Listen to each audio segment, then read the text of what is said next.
Vamos a ir al libro de Primera de Juan, capítulo 3, versículo 8. Primera de Juan, capítulo 3, versículo 8. Y Juan nos habla y nos enseña algo importantísimo para que cada familia pueda vivir el propósito y el plan de Dios. ¿Cuántos quieren vivir el bien de Dios en casa? A ver, ¿cuántos? ¿Cuántos saben que el diablo no quiere? ¿Cuántos saben que siempre va a causar división, problema, pleito, confusión? ¿Lo creen a eso? Pero ¿cuántos saben de que Dios es mucho más grande? ¿Cuántos saben de que el Señor es el Todopoderoso? Veamos lo que dice ahí, Primera de Juan, capítulo 3, versículo 8. Dice, el que practica el pecado es ¿de quién?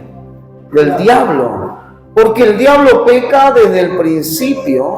Para eso apareció ¿quién? El Hijo de Dios, para deshacer ¿qué cosa? Las obras del diablo. ¿Para qué apareció Jesús? Para deshacer ¿qué cosa? Las obras del diablo. ¿Alguien vio al diablo en algún momento? Se le apareció diciendo, vengo a destruir a tu familia. ¿Pasó eso o no? No, pero pasó a través de ¿qué? De cosas que comenzaron a manifestarse en el hogar. Que comenzó con algo tan pequeño, pero luego comenzó a crecer. Y cuando miramos hacia atrás, decimos, nuestra familia era tan buena, tan linda, nos llevamos tan bien. ¿Qué pasó? Porque todo se comenzó a destruir. No lo vimos, pero a través de alguien, a través de un pensamiento, a través de alguien que habló, que dijo, la familia se causa una división. Y el diablo dice que vino a matar, a robar y a destruir. ¿Saben lo que significa hurtar? Hurtar no es lo mismo que robar. Hurtar es cuando alguien te va a sacar algo, pero no va a usar la fuerza para sacártelo. Así hace también Satanás. Se va a comenzar a meter a través de algo insignificante, para que cuando menos te des cuenta, él te termina robando, destruyendo, hurtando tus sueños, los sueños del hogar, los sueños de la familia.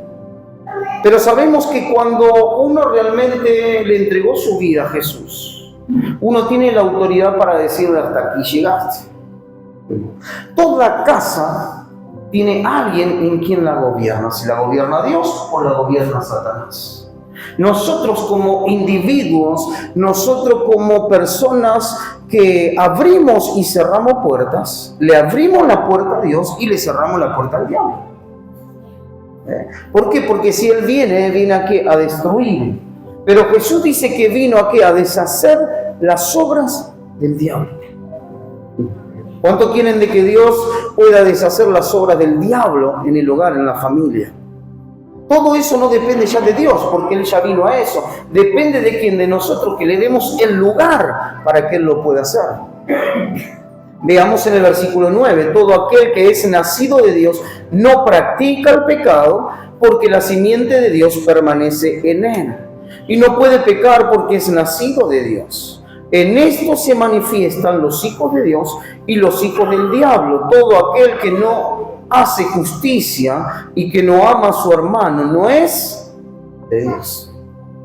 Lamentablemente muchas veces en casa, en la familia, hay personas que son de Dios y hay personas que son del diablo. Hay personas que practican el pecado y hay otras personas que han sido perdonados, que cometen pecado, pero no por práctica, porque lo quieren hacer, sino que como somos seres humanos y tenemos una naturaleza caída, de por sí, muchas veces erramos, nos equivocamos, pero no lo practicamos. Como seres humanos, ¿cuántos se equivocan? A ver, ¿cuántos? Otra cosa es hacer las cosas porque queremos hacerlas. ¿Cuántos están aquí? Esa es la diferencia de ¿quién? De los hijos de Dios, que a pesar de tantas cosas se pueden equivocar, pero Dios tiene misericordia de ellos. Y aquellos que quieren vivir una vida que no viven en la libertad de Dios, sino en un libertinaje, donde hacen lo que les parece sin importar a quién están dañando.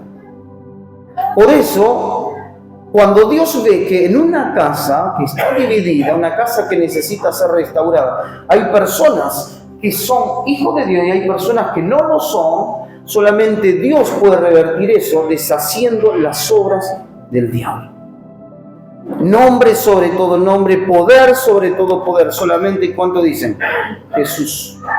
En Juan 10, capítulo 10, versículo 10, lo dice claro, dice, el ladrón no vino sino para hurtar, matar y destruir. Yo he venido para que tengan vida. ¿Cuánto dicen? Dios tiene para nuestra vida, que tiene vida. Y para que la tengamos, ¿cómo? En abundancia. Una calidad de vida que si Dios no nos da, no la vamos a encontrar en ningún lado. Ahora, cuando llegamos al libro de Marcos capítulo 3, versículo 20,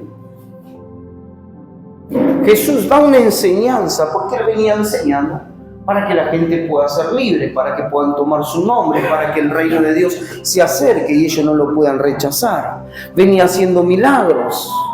Y la gente, en vez de alegrarse y gozarse por los milagros que Jesús venía haciendo, al contrario, se oponía. Y veamos lo que dice en ese versículo 20, Marcos capítulo 3, versículo 20, y se agolpó de nuevo la gente, cuando dicen de nuevo, de modo que ellos ni aún podían comer pan. Era tan la necesidad, tan grande, que los discípulos con Jesús no podían tener tiempo para poder comer, porque la necesidad era grande. Pero Jesús dijo, mi comida es hacer la voluntad de aquel que me envió. Era más fuerte para él estar donde estaba la necesidad, ayudando, que mirando para sí mismo su propio vientre. Y ahí estaba, la gente se agolpaba y ellos no tenían tiempo. Y en el versículo 21 dice, cuando lo oyeron los suyos, ¿cuánto dicen los suyos? Vinieron para prenderle, porque decían, está fuera de sí. ¿Conocen algún familiar? ¿Algún familiar en casa te dijo que estás loco? Por querer a Jesús, por seguir a Jesús también se lo dijeron. Los suyos. Cuando dicen los suyos, los familiares de sangre de Jesús le dijeron, ¿qué cosa le dijeron? Que estaba loco. Le dijeron, está fuera de sí. Hay otro versículo donde le decían, vete a Judea, porque sabían que en Judea lo estaban esperando para matarlo. Así que si hay un ser querido que te tiene como loco, como loca, como que está siguiendo un Dios falso y lo que sea, tranquilo, lo hicieron con Jesús, también lo van a hacer con nosotros. Y ahí estaban los familiares, le decían, está fuera de sí. Pero veamos lo que dice luego, versículo 22. Pero los escribas que habían venido de Jerusalén decían que tenía a Belzebú, y que por el príncipe de los demonios echaba fuera, ¿qué cosa? Los demonios. Y habiéndolo llamado, les decía en parábolas, ¿cómo puede Satanás echar fuera a Satanás? Si un reino está dividido contra sí mismo, tal reino no puede permanecer. Y si una casa está dividida contra sí misma, tal casa no puede permanecer. Y si Satanás se levanta contra sí mismo y se divide, no puede permanecer, sino que ha llegado, ¿qué cosa? Su fin. Fíjense cómo Jesús pone en relato a Satanás mismo, como diciendo, si él no va a causar una división para sí mismo, porque sabe que va a llegar a su fin, entonces cuando una familia está dividida, ¿cuánto dicen? Va a llegar a su fin. Porque Satanás mismo que causa división, Satanás mismo que causa destrucción. Unos quieren buscar a Dios y hay otros que no. Hay unos que se congregan y hay otros que no. Y eso causa, ¿qué cosa? División. Y cuando uno realmente necesita que la familia esté unida, cuando la familia está unida y se une a orar e interceder, dice la Biblia que el Señor responde toda necesidad cuando hay unidad. Jesús fue claro y dijo, así como el Padre y yo somos uno, yo ruego para que sean uno, para que el mundo crea. Dios ama tanto la unidad porque la unidad le hace feliz a la familia. ¿Se imaginan una familia que decide vivir en unidad, buscar el plan, el propósito de Dios, que ante toda situación todos lo llevan a la oración, pero es imposible cuando la familia está dividida, cuando la familia se ha corrompido? Satanás va a buscar de destruir, de separar, de dividir. Y lo va a hacer a través de ¿quién? De alguien, de un integrante que está, ¿dónde? En la familia. Por algo dice que los sensuales son los que causan división. Muchas veces en casa, en la familia, hay personas que son sensuales. Y ellos son los que causan división.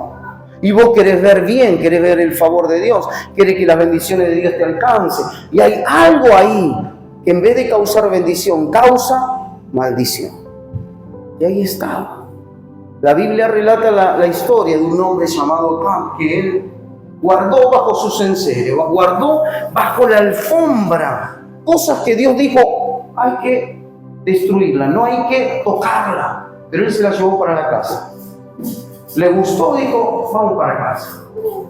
Eran cosas a los ojos humanos, cosas muy caras, cosas importantes, pero a los ojos de Dios no eran nada bueno. Porque eran cosas que en vez de adorar a Dios, adoraban al diablo. Y Dios no tiene nada que ver con Satanás. Satanás vino a destruir. Este hombre, por causa de él, su familia, el lugar donde él habitaba, perdían todas las batallas por causa de quién? De alguien que había guardado bajo la alfombra cosas que eran de maldición. Y eso que causaba división. Porque el resto decía, ¿qué está pasando? Estamos yendo, somos más fuertes, Dios está con nosotros, pero había algo que causaba la destrucción. Y era una decisión mal tomada de quién? De un hombre que en vez de aborrecer lo que Dios aborrecía, él lo abrazaba como algo que era de bendición, pero no lo era. Y ahí estaba. Jesús les dice, así como Satanás no se puede dividir porque va a llegar a su fin, fíjense de que la familia, si se divide, va a llegar a su fin. Matrimonios quebrados, destruidos, separados. Los hijos no pueden ver a sus padres porque ahora están viviendo con otra familia. Algo que comenzó con algo pequeño se comenzó a agigantar. De tal manera que luego cuando quisimos poner las cosas en orden, muchas veces ya era muy tarde. ¿Cuántos están aquí? Sí. Veamos lo que dice ahora el libro de Gálatas. Gálatas capítulo 5, versículo 13. Porque Pablo le habla a los Gálatas y Pablo les enseña que hay una sola manera en la cual la manera puede dar fruto en el hogar, puede dar fruto a través de ¿quién? Del Espíritu Santo. Porque o tenemos el Espíritu de Dios o tenemos el espíritu de error, dice la Biblia, el espíritu del mismo diablo, del mismo anticristo. Entonces en ese libro de Gálatas capítulo 5 versículo 13 dice, porque vosotros, hermanos, a libertad fuiste llamados.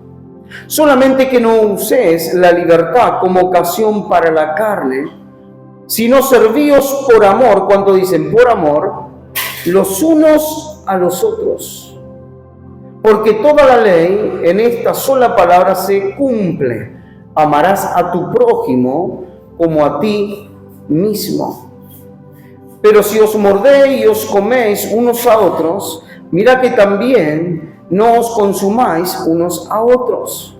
Digo pues, andad en el Espíritu y no satisfagáis ¿qué cosa? Los deseos de la carne. Estaba hablando de qué? De que causaban división. Si se andan mordiendo, si se carcomen, cuando realmente necesitamos ver a uno que está caído, levantarlo, no pisar. ¿Cuántos están aquí? La Biblia es clara y dice que tenemos que llorar con los que lloran, gozarnos con los que se gozan, porque no sea cosa que en un momento estemos en la situación que ellos están y necesitamos que otros lloren con nosotros o otros se gocen con nosotros. Mirad, y tenemos que hacer conforme a lo que nos gustaría que otros hagan con nosotros.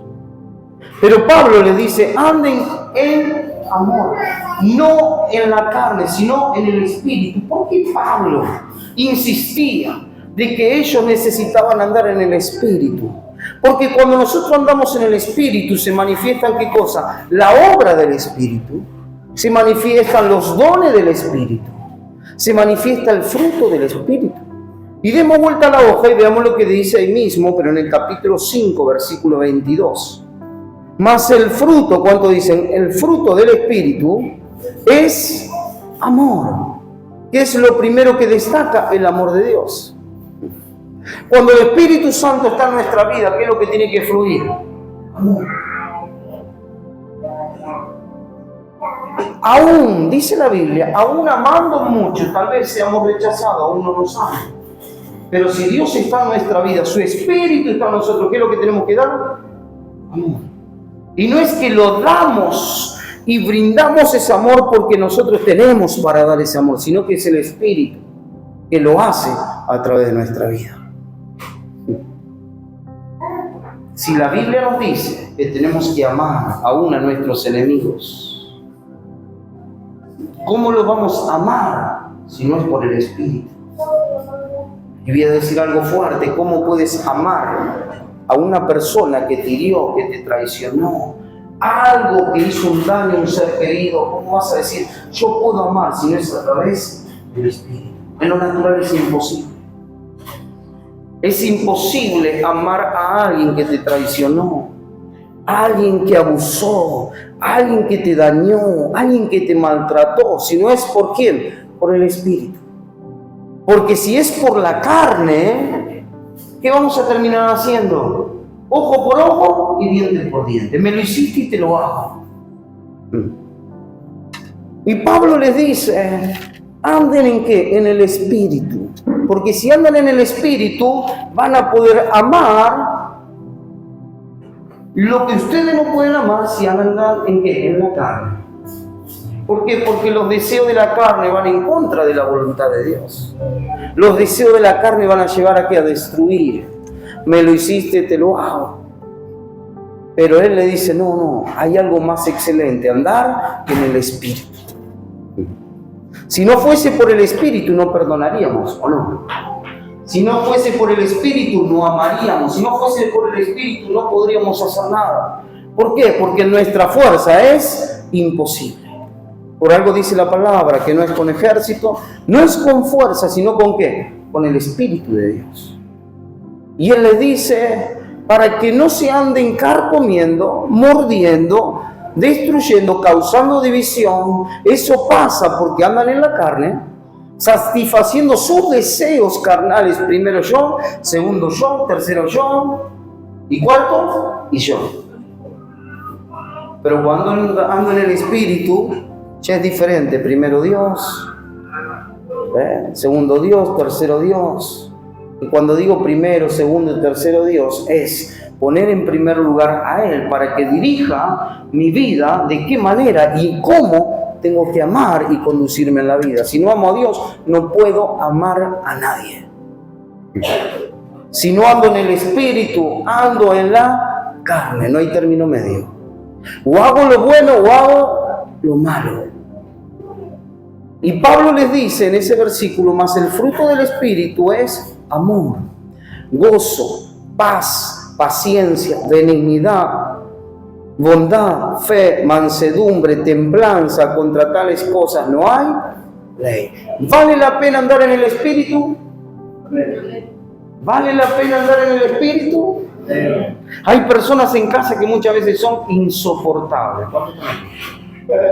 Podría lo que está a tu lado decirle, sos vos, o hay alguien ahí en casa que es insoportable.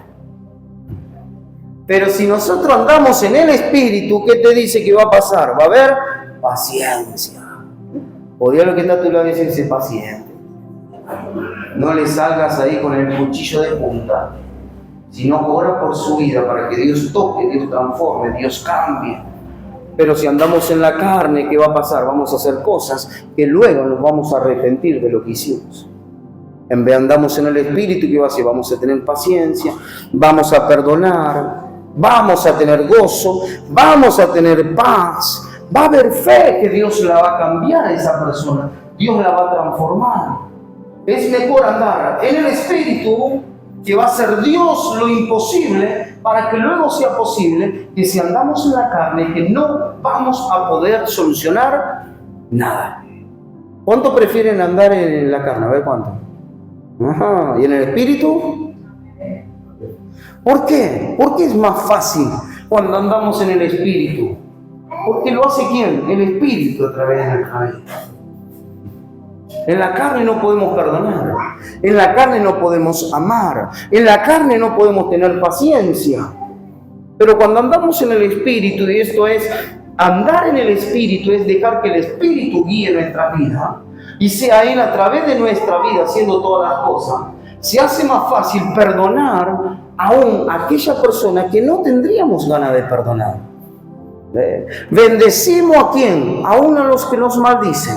Bendecimos aún a aquellos que son nuestros enemigos. La Biblia nos dice que en cuanto a nosotros tengamos paz con todos. Pero si no es por el Espíritu, sería muy difícil, ¿no? Tener paz con alguien que tú dices, esa persona es más fácil o mejor tenerla lejos que cerca. Pero el Señor dice, en cuanto a vosotros tengan paz con todo. Pero es imposible si no es a través de ¿quién? Del Espíritu. ¿Se imaginan que Satanás, que vino a matar, robar y destruir, él vino a cautivar a la familia para destruirla totalmente, para robarle los sueños, para quitarle los propósitos que Dios tuvo para su vida? ¿Cuántas cosas, no? Pero nosotros en el Espíritu comenzamos a contrarrestar todas esas cosas. Viene con maldad, pero nosotros vamos con amor. Te dañan, pero nosotros ahí tenemos paciencia, paz, que así como Dios nos cambió, Dios nos transformó, Dios lo va a hacer con ellos. Cuando vemos a esa persona, la vemos cubierta con la sangre de Cristo, porque estoy clamando y orando conforme a su voluntad. Y su voluntad de que esa persona sea salva. Por algo Jesús vino ¿a qué? A darnos vida. Todo aquel que en él cree no se va a perder, sino que va a tener vida. Entonces cuando la vemos, no la vemos por lo que nos hace, sino que vemos con fe que Dios la va a cambiar, que Dios la va a tocar. ¿Cuánto creen de que Dios puede restaurar el hogar? No en nuestra fuerza, sino que va a ser Dios en su Espíritu a través de nuestra vida. ¿Lo creen a eso? ¿Cuánto aman la familia? Entonces mira el que está a tu lado y dice, si tú amas la familia, tiene que brotar el amor, tiene que brotar la paciencia, aunque no la tengas. La fe, aunque parece que lo que tú estás viendo, parece como que ni la fe va a cambiar a esa persona. Y cuando nuestra confianza está depositada en Dios, sabemos de que es Dios quien termina haciendo todas las cosas. ¿Lo creen? Entonces, ¿cómo está? Ponete de pie.